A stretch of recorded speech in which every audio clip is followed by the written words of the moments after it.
A cream-colored envelope lay on the kitchen counter, its weight far heavier than paper should ever feel, an anchor of permanence, as though it carried something carved in stone.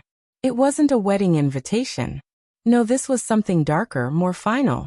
Inside were divorce papers, cold and precise, tucked beneath a teacup like she hoped I might miss them, as if neglect could soften the blow. When I slid the papers out, her eyes never wavered. No flicker of regret, no apology. Only silence where once vows had lived and promises breathed. I didn't ask her why. I already knew. I had seen him. The smug tilt of his chin, the hollow arrogance in his gaze. Hands unmarked by any real labor. The sort who lived on charm, surviving off the sweat of others. The very kind I once kept her safe from. When I confronted her about him, she brushed me off, dismissed it with a sharp laugh that stung deeper than any blade, painting me paranoid, insecure. I let her think I believed her. But the night I read his message, "Late again, swing by," I understood. That was the moment my role as her husband ended, and I became a ghost walking through my own life. It hadn't always been this way. I used to be the man who rose early just to brew her tea before she left for her teaching job. The man who built her a garden shed because she said sunflowers carried summer into her soul. Together, we built not just a home but a life, a pair of cars, a house that echoed with our laughter, and a branding firm stitched from ambition and sweat. She charmed the clients and I crafted the strategies. By the second year, we were clearing six figures, living a dream we'd carved side by side. But somewhere in that climb, I ceased being her world. He became her spark. A fleeting thrill wrapped in chaos and charm. A bartender with a guitar and no compass. The type of man she once mocked, until dawn broke one morning, and she stumbled home at 5 without even pretending to care. No apology.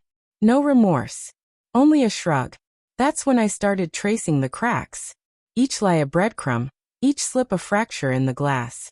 The night I found them together, I didn't storm inside.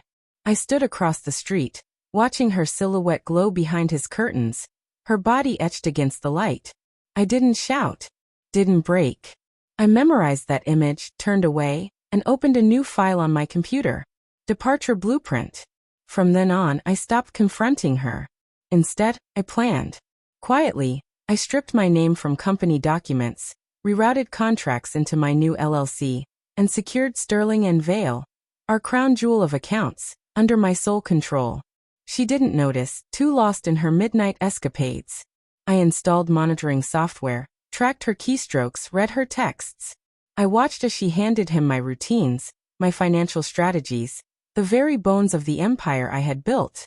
He thought he would slide into my place. She promised him he would. It was bold, but she never felt the ground shifting under her feet. 3 months later, I told her I had a client meeting in Boston. She didn't even glance up. "Safe travels," she muttered. I smiled to myself. Boston wasn't my destination. I booked a penthouse suite nearby, ordered her favorite Chardonnay, and reserved a table at the very bistro where I once asked her to marry me. I called it an anniversary surprise. Guilt made her agree without hesitation. She arrived draped in crimson, hairpin the way she wore it back when she still cared. She sat across from me, ordered, filled the air with chatter. I smiled, nodded, brushed her hand, and then when the moment felt right, I slid an envelope across the table.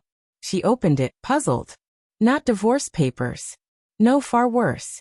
It was my resignation from our firm, which on closer inspection was a complete transfer of ownership to me. Every contract locked in. Every signature sealed. Her name scrubbed clean from every document, every title, every ledger. She blinked at me, voice trembling. "What is this?" "A goodbye," I told her. She gave a shaky laugh. "You can't do this." I leaned forward. "You already did." Then I slid the final blow across the table, printed transcripts of her messages to him, their scheming, their plans to edge me out, her mocking words calling me a reliable drone. Her hand shook around her glass. I stood, placed the house keys beside her wine. "Those are yours now," I said, "along with the debts." Her eyes glistened. "Wait." But I was already walking away. I didn't look back. I was a man trading chains for peace. The next day, he tried to rattle me with threats of legal action. I sent him a copy of the confidentiality clause he had signed when I built the company. Breach of trust, litigation that would drown him in years of debt. He vanished. Now I live by the shore. A smaller house. Fewer possessions. More silence. Sometimes I think of the sunflowers she once adored. The ones that withered the day she stopped caring for them. That was her first betrayal. Quiet, subtle, but undeniable. Because love doesn't abandon what it cherishes.